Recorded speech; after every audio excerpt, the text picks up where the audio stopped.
Well, a very big good afternoon to you all. Michael Wilson is my name, and I've been bestowed an honour to be able to share just a little bit of my story to what means to me of the term answers within. There's a lot I can unpack here. There's a huge amount, but I think the one thing that's really just kind of coming through to me in this moment here is we all have the answers within, and I know it sounds like a cliche, but it's not until we're going to sit in that pain long enough that's going to drive us to make a change. I've sat in many bottoms, but then all of a sudden, I'd sat in my last one for long enough. The true thing that really helped me out of it was actually vulnerability, becoming vulnerable, sharing myself. I did that in the form of a 20-minute Facebook video. I was sitting in my car. I just picked up my anxiety medication that day, and I couldn't actually get out of my car. I wasn't having an attack, but I just felt like my world had just closed in. Pulled out my camera, and I just said to myself, something's got to change. Whatever I'm doing isn't working.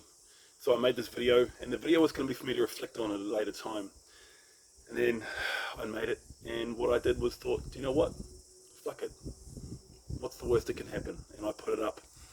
And that was me the first time that I had basically become vulnerable with every single person that I had known. A lot of them maybe didn't know that I was dealing with struggles with anxiety and different things like that.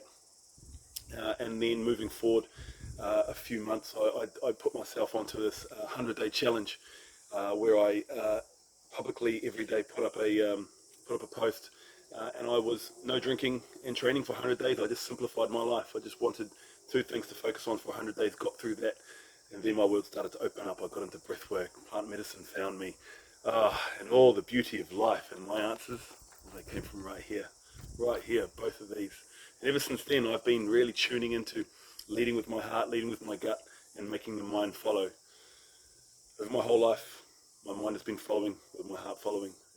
It's a losing combination. The heart knows all, the gut knows all. The intuition will lead you. And then it's owning up to who you are. It's telling the truth. And it's realizing the absolute depths of truth that you must show for you to constantly and continually change and level up in your life. That's just a brief part of my story, but the answers within, oh boy, are they within. And there are some tools that can help you go in: breath work, meditation, plant medicines, just sitting quietly by yourself. It's not about going from step 1 to step 10. It's going from step 1 to step 1.5, to step 2, to step 2.25, to step 2.5. You may come back to step 2, then you reach to step 3. There's no right or wrong. Dissolve that. There is no right, there is no wrong, there just is. There is the present. Plenty to go into. But in a short space of time, I hope I've got a message across. You have the answers within you. Yes, you do. And I believe in you and I love you even though I haven't met you yet. Be well.